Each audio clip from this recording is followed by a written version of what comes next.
रूपल ओगरे नाम की एक लड़की जो कि मुंबई शिफ्ट होती है एक एयर होस्टेस बनने के लिए। 6 महीने की उसकी ट्रेनिंग थी, जिसके बाद उसका ये सपना पूरा हो जाना था। लेकिन वो नहीं जानती थी मुंबई में शिफ्ट होने के बाद सिर्फ 6 महीने के अंदर ही होगा एक बहुत भयानक कत्ल इतना संगीन कि हर देखने वाला इंसान बहुत बुरी तरह से परेशान हो जाएगा। और उससे भी बड़ी बात ये कि जिसने ये कत्ल किया वो इंसान भी खुद को खत्म कर लेगा। रूपल ओगरे नाम की ये लड़की छत्तीसगढ़ के रायपुर की रहने वाली थी, जिसने चंडीगढ़ से अपनी ग्रेजुएशन की थी। उम्र थी 23 साल। रूपल के घर में उसके अलावा उसके माँ पिता, 2 बड़ी बहनें और एक भाई था। रूपल घर में सबसे छोटी थी। रूपल चाहती थी हवा में उड़ना, एक एयर होस्टेस बनना और अपनी फैमिली की फाइनेंशियल स्टेटस को पूरी तरह से बदल देना, देश विदेश घूमना। इसी के चलते वो प्लान करती है एयर होस्टेस का कोर्स करने के लिए। ये जो कोर्स था ये 6 मंथ्स का था और इसी के चलते वो मुंबई में शिफ्ट होती है। ये शिफ्टिंग 2023 के मार्च से अप्रैल मंथ के आसपास हुई थी। पहले 3 महीने रूपल अकेली रहती है, जिसके बाद वो प्लान करती है अपनी एक कजन के साथ शिफ्ट होने का। उसकी जो कजन थी वो मुंबई के अंधेरी ईस्ट के एनजी कोऑपरेटिव हाउसिंग सोसाइटी के 3rd फ्लोर पे रहती थी।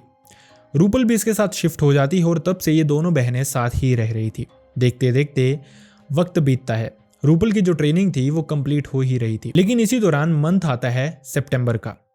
लगभग सितंबर के शुरू में ही जो रूपल की बहन थी, जिसका नाम ऐश्वर्या था, वो रायपुर वापस चली जाती है। उसको कुछ काम था, इनफैक्ट कुछ फेस्टिवल्स भी थे, जिसके चलते वो वापस रायपुर पहुंचती है। वहीं दूसरी तरफ जो रूपल थी उसकी कहीं ना कहीं ट्रेनिंग चली हुई थी। वो जानती थी सिर्फ 6 मंथ्स हैं जो कि उसको बहुत अच्छे से निकालने हैं। इसी के चलते वो वापस नहीं जा पाती है और अकेली अपने फ्लैट पे ही रुक जाती है।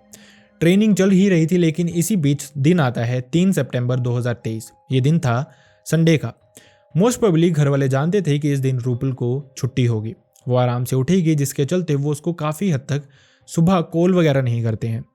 जैसे ही थोड़ी दोपहर होने लगती है वो रूपल का नंबर ट्राई करना शुरू कर देते हैं। देखते देखते वक्त बीतता जाता है, लेकिन दूसरी तरफ रूपल का कोई जवाब नहीं आ रहा था। ये जवाब ना आना कहीं ना कहीं घर वालों की दिल की धड़कनें और भी तेज कर रहा था। जब इस सब को कुछ घंटे बीत जाते हैं, घर वाले जानते थे कि रूपल ने आज तक ऐसा कुछ भी नहीं किया। एक अलग सिटी में रह रही है जहाँ पे जिंदगी बहुत फास्ट फॉरवर्ड चलती है। कहीं रूपल किसी तरह की परेशानी में तो नहीं है। इसी के चलते जब वो ऐश्वर्या से बात करते हैं, जो कि अभी रायपुर पहुंची हुई थी, तो ऐश्वर्या उनको कहती है उसका एक दोस्त है जो कि उसके अपार्टमेंट के पास ही रहता है, वो उसको बोलेगी और वो जाके चेक करेगा। ऐश्वर्या इस दोस्त को फोन करती है और ये दोस्त इस 3rd फ्लोर पे पहुंचता है ये चेक करने की आखिरकार रूपल फोन क्यों नहीं उठा रही। ये असल में दोनों का म्यूचुअल फ्रेंड था, लेकिन जैसे ही वो दरवाज़ा खोलने की कोशिश करता है, देखता है दरवाज़ा अंदर से लॉक्ड हो चुका था। बेसिकली ये उस तरह का डोर था जिसको अगर बंद किया जाए तो वो अपने आप ही लॉक हो जाता है। और इसके बाद वो बहुत कोशिश करता है डोरबेल बजाने की, रूपल को कॉल करने की, लेकिन कोई जवाब नहीं आ रहा था। थक हार के वो एक डुप्लीकेट की बनवाता है, जिसके चलते रात को तकरीबन 9 बजे के आसपास वो इस दरवाजे को खोलता है और अंदर एंट्री करता है। लेकिन जैसे ही इस दोस्त के साथ कुछ लोग थे जो कि इसी सोसाइटी के थे, वो देखते हैं अंदर, तो सबके रोंगटे खड़े हो जाते हैं। अंदर का जो मंजर था वो किसी भी इंसान ने एक्सपेक्ट नहीं किया था। हर तरह की दीवार पे खून के छींटे थे। जैसे ही वो अंदर पहुंचते हैं, वॉशरूम की तरफ जाते हैं, तो वॉशरूम काफ़ी हद तक खून से भरा हुआ था। और इसी सब के बीच बैठी हुई थी रूपल, जो भी इस दुनिया में नहीं थी। रूपल के आधे शरीर पे कपड़े तक नहीं थे। अब यहाँ पे देख के पता यही चल रहा था कि रूपल के साथ कुछ बहुत भयानक हुआ है यहाँ पे, लेकिन क्या हुआ है और किसने किया है यही पता लगाना था। देखते देखते बात पुलिस तक पहुंचाई जाती है। पुलिस भी थोड़ी ही देर में वहाँ पे पहुँचती है और सारा का सारा मैटर जाना जाता है। ये पता नहीं लगाया जा सकता था कि आखिरकार ये सब कुछ किया किसने है। इस तरह का जब भी मामला होता है तो पुलिस जो पहली चीज़ सबसे देखती है वो ये देखती है कि घर में किसी तरह की फोर्सफुल एंट्री तो नहीं हुई है, मतलब कोई दरवाज़ा तो नहीं तोड़ा गया, कोई खिड़की तो नहीं तोड़ी गई। और जब ये पता चल जाता है कि कोई फोर्सफुल एंट्री नहीं है, तो ज़्यादातर शक जाता है उन्हीं लोगों पे जो उस जगह के रहने वाले होते हैं या फिर जो आसपास के होते हैं, क्योंकि आसपास का कोई जानने वाला इंसान होगा तभी वो बिना फोर्सफुल एंट्री के अंदर आ पाएगा। इसी के चलते अब पुलिस बाहर रिकॉर्ड चेक करना शुरू करती है, जिसमें रजिस्टर में देखा जाता है तकरीबन 40 से 45 लोगों ने संडे के दिन सुबह 10 बजे के बाद इन अपार्टमेंट्स में एंट्री की थी। सबको बुलाया जाता है, सबसे पूछताछ की जाती है, लेकिन पुलिस को कोई भी इंसान इस तरह का नहीं लग रहा था जिसको वो अपनी तरफ से सस्पेक्ट माने। किसी में कोई प्रॉब्लम नहीं थी किसी के जवाब में कोई भी शक नहीं आ रहा था। इसी के चलते पुलिस का शक जाता है सिक्योरिटी स्टाफ पे, जो क्लीनर, स्वीपर जो भी होते हैं उन पे। उनको लग रहा था कि इस तरह के लोग हैं जो रोज इस घर के अंदर जाते हैं, इस अपार्टमेंट के अंदर जाते हैं, इनफैक्ट इस सोसाइटी के अंदर घूमते हैं। हो सकता है उनका कहीं ना कहीं इस सबसे लेना देना हो।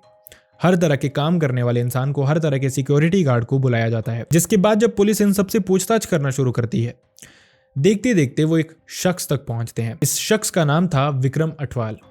विक्रम की उम्र 35 साल थी। अब इसमें ऐसा क्या सस्पिशियस था जिसके चलते पुलिस को इस पे डाउट पड़ता है? पुलिस ने जब देखा तो इसके शरीर पे, इनफैक्ट इसकी गर्दन पे, इसके हाथ पे कुछ कट के मार्क्स थे। ऐसा लग रहा था किसी तरह के झगड़े में ये इंसान इन्वॉल्व रहा है। इसी के चलते पुलिस उससे पूछताछ करती है। असल में पुलिस को इसके बारे में थोड़ा पहले ही आइडिया लग चुका था, क्योंकि जब एंट्री करने वाला कोई भी इंसान पुलिस को सस्पिशियस नहीं लगा था, तो पुलिस ने सीसीटीवी फुटेजेस चेक करनी शुरू की। जब उन्होंने फुटेजेस चेक की तो उसमें उन्होंने क्लियरली देखा जो विक्रम अठवाल था वो सुबह लगभग 10:30 बजे के आसपास इस सोसाइटी में घुसता है अपनी यूनिफॉर्म में, लेकिन लगभग 1:30 बजे के आसपास दोपहर वापस बाहर की तरफ आता है। लेकिन बाहर आते हुए उसने यूनिफॉर्म नहीं पहनी थी, बल्कि अपने नॉर्मल कपड़े पहने हुए थे। और ये छोटा सा क्लू ही काफी था पुलिस को ये जानने के लिए कि कुछ ना कुछ लेना देना विक्रम का जरूर है इस सबसे। इसी के चलते जब सोमवार सुबह विक्रम काम करने वापस आता है तो पुलिस उसको वहां पे पकड़ लेती है। उससे पूछताछ शुरू की जाती है, लेकिन जब पूछताछ की जाती है तो विक्रम बातें बनाना शुरू कर देता है कि वो घर पे था, कुछ काम कर रहा था, इसी सब के बीच में उसको ये कट लग गए। और जब बात आती है कपड़े चेंज करके बाहर जाने की, तो इस पे विक्रम बताता है कि वो साफ सफाई करने गया था जिसमें उसके कपड़े गंदे हो गए और वो चेंज करके बाहर आया। थोड़ा वक्त बीतता है और पुलिस विक्रम की वाइफ से पूछताछ करना शुरू कर देती है। विक्रम की वाइफ पुलिस को सब कुछ सच सच बताती है। असल में विक्रम की वाइफ भी इसी सोसाइटी में हाउस क्लीनिंग का काम करती थी। उससे जब पूछा जाता है तो वो बताती है कि विक्रम 3 सितंबर यानी कि संडे के दिन दोपहर के अराउंड घर पहुंचता है, जब उसके कपड़े खून से सने हुए थे। उसने अपने कपड़े खुद ही ढंग से धोए थे। जिसके बाद उससे पूछा गया तो उसने कुछ सही नहीं बताया, लेकिन अब पुलिस कहीं ना कहीं श्योर हो गई थी। पुलिस अपने तरीके से विक्रम से पूछताछ करना शुरू कर देती है और जैसे ही पूछताछ करना शुरू की जाती है विक्रम सब कुछ उनको बताता है। आखिरकार मैटर क्या था? विक्रम एक हाउस क्लीनिंग स्टाफ का इंसान, उसका रूपल से क्या लेना देना हो सकता है और क्यों उसने रूपल को मारा, यही राज अब खुलने वाला था। विक्रम ने बताया कि रूपल को वो काफी दिनों से देख रहा था। उसको अब पता चल चुका था कि रूपल यहाँ पे अकेली रहती है। जैसे ही वो श्योर होता है कि रूपल के अलावा इस कमरे में कोई भी नहीं आएगा, तो वो बहाने से रूपल के कमरे में घुसता है। उसको कहता है कि वो वॉशरूम साफ करने आया है। रूपल ने उसको अंदर आने दिया, लेकिन इसी दौरान वो एक नारियल काटने वाला चाकू अपने साथ लेके आया है। विक्रम असल में रूपल को मारना नहीं चाहता था, बल्कि वो चाकू दिखा के उससे जबरदस्ती करना चाहता था। उसके साथ कुछ ऐसी चीजें करना चाहता था जो कि कोई भी लड़की अपने जीते जी अपने साथ ना होने दे। वैसे ही कुछ होता है। विक्रम उससे जबरदस्ती करता है चाकू की नोक पे, लेकिन रूपल बहुत ही ज्यादा ब्रेव लड़की थी। एक 23 साल की लड़की जिसने विक्रम को फाइट बैक दिया, और इसी फाइट बैक में कहीं ना कहीं ये चाकू रूपल के हाथ आ जाता है। जब वो लड़ाई झगड़े में कुछ कट्स विक्रम को भी लगा देती है और विक्रम को इससे बहुत गुस्सा आता है, जिसके चलते वो ये चाकू छीनता है और बिना देखे बिना सुने बार बार वार करना शुरू कर देता है रूपल पे, जिसके चलते उसको पता भी नहीं चलता कि उसने रूपल के शरीर पे इतने घाव दे दिए हैं कि उसका बहुत ज़्यादा खून निकल चुका है और वो मर चुकी है। इसी के चलते वो रूपल को वॉशरूम लेके जाता है, वहाँ पे उसकी लाश को ठिकाने लगाता है। वहीं पे अपने कुछ यूनिफॉर्म थी उसको धोने की भी कोशिश करता है, जिसके दाग जाते नहीं हैं काफ़ी हद तक, जिनको वो बाद में घर जाके भी धोता है। और इस यूनिफॉर्म को वो चेंज कर लेता है, अपने नॉर्मल कपड़े पहन लेता है। हालांकि कहीं ना कहीं जो ये अलग कपड़े लेके गया था, चेंज करते करते शायद इसमें भी कहीं ना कहीं खून के धब्बे लग चुके थे। सारा राज खुल के सामने आ गया था और रूपल एक लड़की जिसको पता भी नहीं होगा उस सुबह 10:30 बजे तक कि उसकी मौत एक हाउस क्लीनिंग के रूप में उसके कमरे के अंदर आ चुकी है। लेकिन वहीं दूसरी तरफ जब विक्रम को पकड़ा जाता है, उसका रिकॉर्ड चेक किया जाता है, तो पता चलता है कि विक्रम 6 महीने से इसी सोसाइटी में काम कर रहा था। उसका पास्ट का कोई भी इस तरह का रिकॉर्ड नहीं रहा था। कि जो कुछ भी हुआ था हीट ऑफ द मोमेंट में हुआ था और विक्रम खुद भी बहुत ही ज़्यादा परेशान था इस सब को लेके। जब पुलिस ने उसको अरेस्ट किया तो वो बार बार यही बोले जा रहा था कि उसको रूपल को नहीं मारना चाहिए था, उसको रूपल को नहीं मारना था, उसको रूपल को नहीं मारना चाहिए था। लेकिन एक बहुत बड़ी गलती उससे हो गई थी और जिसका उसको अब भुगतान भी करना था।